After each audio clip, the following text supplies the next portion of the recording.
Assalamualaikum warahmatullahi wabarakatuh. Saya Irfan Fadila Putra dari TE2A akan mempresentasikan tentang konflik dan perubahan. Sering dengar kata konflik, ya. Apa itu konflik? Konflik secara etimologi berasal dari kata kerja Latin yaitu kon yang artinya bersama dan fliger yang artinya benturan atau bertabrakan.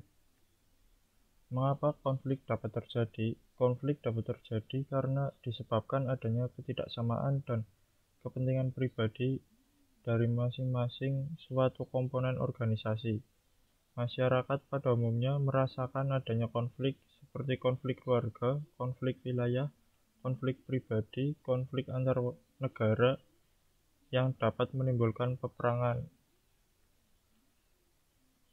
Konflik dalam organisasi dan unsur-unsurnya. Konflik dalam organisasi adalah suatu kondisi dalam organisasi di mana terdapat perbedaan pendapat atau pertentangan dalam menjalankan tugas untuk melaksanakan visi dan misi. Konflik merupakan hambatan dalam proses pelaksanaan tugas guna pencapaian tujuan. Aktor, minimal terdapat dua pihak yang bersengketa. Objek, terdapat objek yang dipertentangkan. Kebijakan, tata laksana, tata cara, tujuan, dan hasil. Situasi, aturan yang berlaku, budaya kerja yang berlaku. Tingkatan konflik, tingkat kebijakan adanya konflik kepentingan, tingkat manajemen pelaksanaan kebijakan, adanya konflik strategi penggunaan sumber daya. Tingkat pelaksanaan program, adanya konflik prioritas alokasi sumber daya.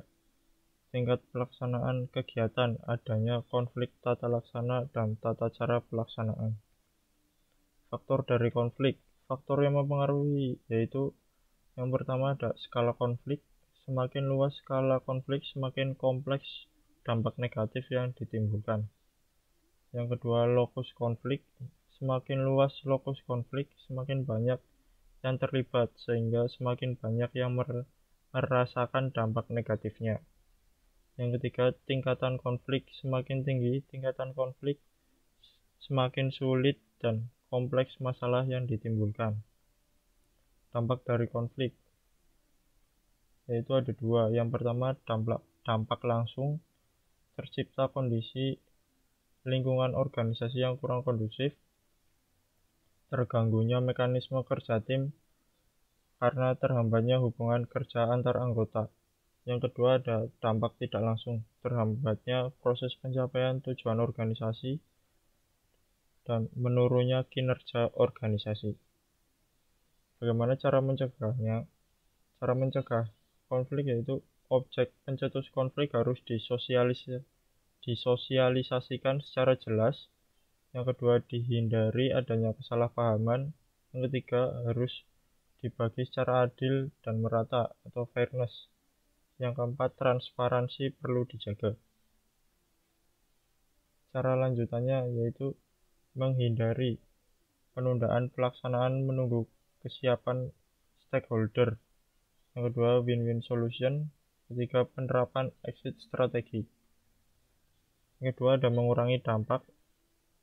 Yang pertama yaitu mengurangi skala kegiatan, dan yang kedua penanganan dipercepat. Cara penyelesaian konflik. Cara penyelesaian konflik ada 4, yaitu 1. Kesetaraan antar objek organisasi terkait, win-win solution, masing-masing pihak memenuhi tugas dan kewajibannya, dan yang keempat, masing-masing pihak sepakat terhadap output termasuk outcome kegiatan organisasi.